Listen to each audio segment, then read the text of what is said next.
இயேசு கிறிஸ்து நாமத்தினாலே அன்பின் வாழ்த்துக்கள். கவனிங்க, கொஞ்சம் பாருங்க. மாமரத்தை பார்த்தீங்கன்னா, மாமரத்தை பார்த்தீங்கன்னா மாங்கனிகள் எவ்வளோ கனிகள் இருக்குது பார்த்தீங்களா? பாருங்கள், மாமரத்தில் அவ்வளோ கனிகள் இருக்குது.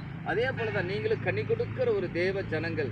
ஏன்னா இன்னைக்கு தனிப்பட்ட தனிப்பட்ட விதத்தில் பரிசில் பணம் இல்லையே, குடும்பத்தில் ஒரு ஆசீர்வாதம் இல்லையே, இந்த தேசத்தில் ஒரு ஆசீர்வாதம் காணப்படுமா? நீங்கள் அநேக இயக்கத்தோடு பாரத்தோடு இருக்கிற ஒவ்வொரு தேவ ஜனங்களும் கொஞ்சம் கவனிங்க.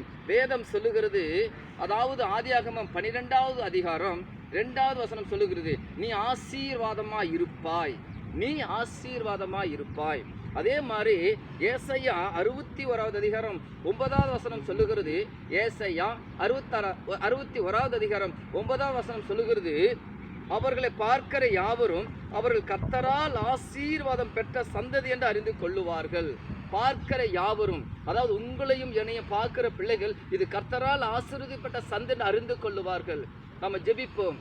கர்த்தாவே, இதை பார்க்கிற கேட்கிற ஒவ்வொரு குடும்பங்களுக்காக சோத்திரம். தனிப்பட்ட விதத்தில் ஆண்டவரே, குடும்ப வாழ்க்கையில், சமுதாய வாழ்க்கையில், தேசத்தில் தேவனே நீ ஆசீர்வாதமாக இருப்பாய் என்று வார்த்தையின்படி கர்த்தாவே ஆசீர்வதிக்கப்படுற அன்பின் கர்த்தருக்காக நன்றி செலுத்துகிறோம். விசுவாசமான வார்த்தைகள் பேசத்தக்க கர்த்தர் கிருபை தருவீராக.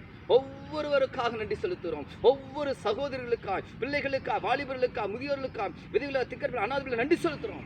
ஒவ்வொரு கரத்தில் பாதுகாத்துக் கொள்கிறார். நிறைய ஆசீர்வதிப்பதாக ஆண்டவரே. சங்கீதம் 124வது சங்கீதம் 8வது வசனம் சொன்னது போல, வானத்தையும் பூமியும் உண்டாக்கின கர்த்தருடைய நாமத்தில் உள்ளது என்று வார்த்தைப்படி ஆசீர்வதிக்கப்படுற தெய்வீக ஸ்தோத்திரம். நம்முடைய சகாயம் வானத்தையும் உண்டாக்கின கர்த்தருடைய நாமத்தில் உள்ளது வார்த்தைப்படி செய்து விட்டதற்காக ஸ்தோத்திரம். பிள்ளைகளை பாதுகாத்துக் கொள்ளும், மகிமைப்படும். கர்த்தரா இயேசு கிறிஸ்து நாமத்தில் கேட்கிற நல்ல பிதாவே, ஆமென்.